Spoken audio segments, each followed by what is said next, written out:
J'ai maintenant atteint l'équilibre. L'équilibre, c'est le fait que la colonne est chaude, donc toutes les zones de la colonne ont bien du liquide et de la vapeur, avec en tête de colonne la pureté la plus importante. Donc ici, on chauffe un mélange contenant de l'éthanol, on a donc en tête de colonne une température qui est de 78 environ, c'est-à-dire 77,9. Une fois que je suis à cet équilibre, je n'ai plus besoin de rester sur reflux total. Je vais pouvoir commencer la distillation. Pour cela, vu qu'on avait réglé le taux de reflux, on va pouvoir se positionner sur cycle. Et la distillation, la rectification, pardon, commence. Vous pouvez le voir sur la vanne de reflux en haut. Le liquide va alterner entre retourner dans la colonne et descendre vers le bac de recette. C'est-à-dire, il va descendre dans ce tuyau-là jusqu'au bac de recette ici.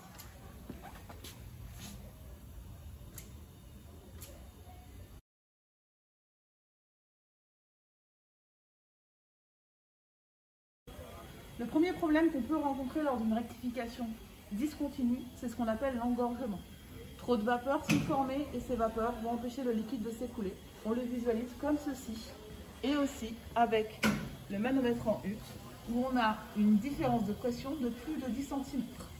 Dans ces cas-là, je me munis de mes gants thermiques et je diminue, je coupe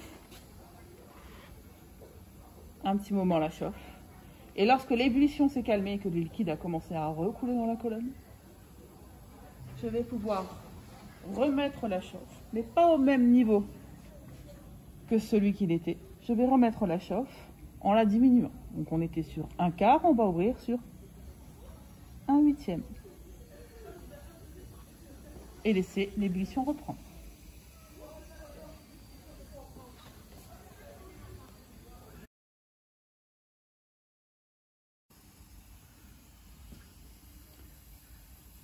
Autre problème que l'on peut rencontrer lors d'une rectification, c'est ce qu'on appelle le pleurage.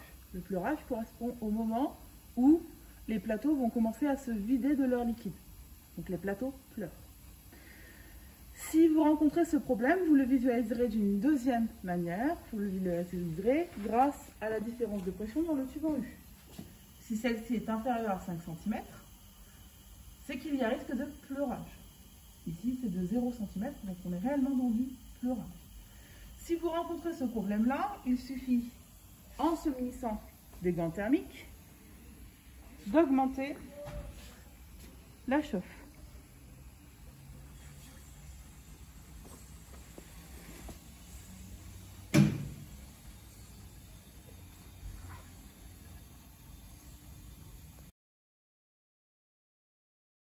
Pour contrôler la qualité du distillat, je peux me référer à la température de tête, puisque la température de tête dépend de la composition du mélange. Si la composition du mélange est riche en éthanol ici, sa température sera proche de 78 degrés. Si la température est plus importante, cela signifie qu'il y a plus d'eau. Et donc s'il y a plus d'eau, la qualité sera moins importante. Je peux aussi prendre un échantillon. Donc je me dirige vers le bac de recette du distillat. Et je récupère mon échantillon.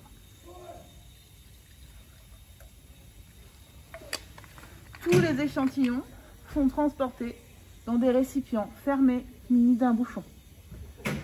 Pourquoi? Parce que lors du transport de cet échantillon vers le laboratoire de contrôle qualité, il ne faut pas qu'il y ait de vapeur qui soit à l'atmosphère, ni que nous renversions le flacon sur une personne qui serait dans le passage.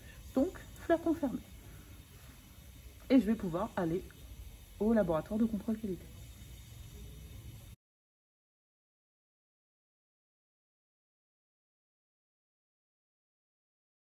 On se replace sur reflux total.